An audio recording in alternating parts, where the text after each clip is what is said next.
EU Home Affairs Commissioner Ylva Johansson in Italy's Lampedusa, which is facing a problem of illegal migration, has spoken plainly about the need for forced relocation.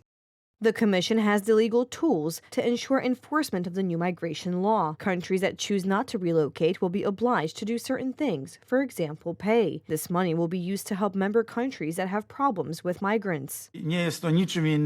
This is nothing more than taking away that willingness we won in June of 2018 and imposing coercion. And on top of that, the lack of recognition by the European Commission of our great role in taking in the real war refugees, the refugees from Ukraine. MEPs point out that Ylva Johansson is talking about rules that have not yet been drafted. There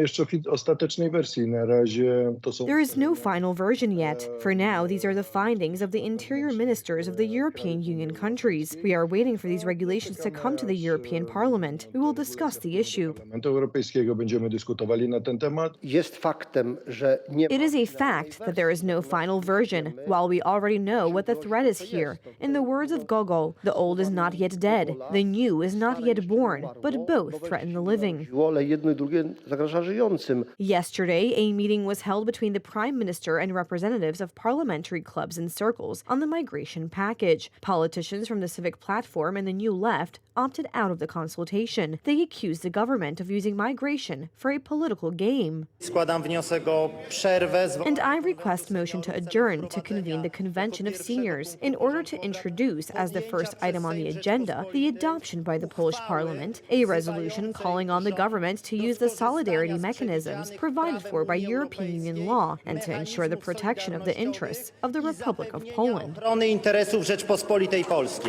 Law and Justice decided to make a circus out of migration and is doing absolutely nothing about migration. Donald Tusk's self-reliance and decision-making ends where the Weber Group's interests begin, and it is sad to see the way they are behaving, as they repeat false information about what the current proposal for a migration pact is. The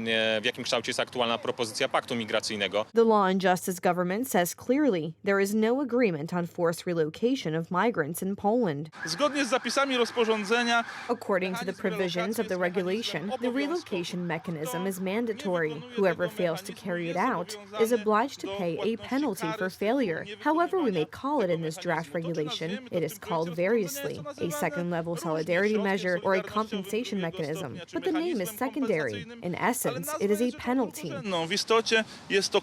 On Sunday, Donald Tusk released a video in which he claimed that the current government is accepting economic migrants from the Middle East into our country en masse.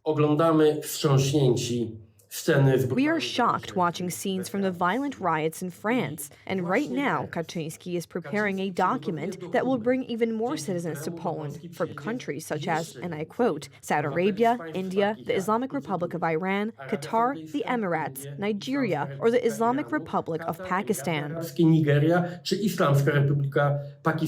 Deputy Prime Minister Jarosław Kaczyński recalled that it was the Civic Platform PSL government that was ready to accept any number of illegal migrants. Law and Justice has consistently opposed illegal migration to Poland, attempts to push a German agenda to push those newcomers that Western countries do not want at home into Poland. The PO-PSL government wanted to welcome them, and it is likely that Tusk will yield to the Germans again. We have proven that we are determined and credible on this issue. Ewa Kopac's government agreed to all European diktats while breaking the agreement with the Visegrad countries. Only Beata Szydło's cabinet put a veto on Brussels' migration policy.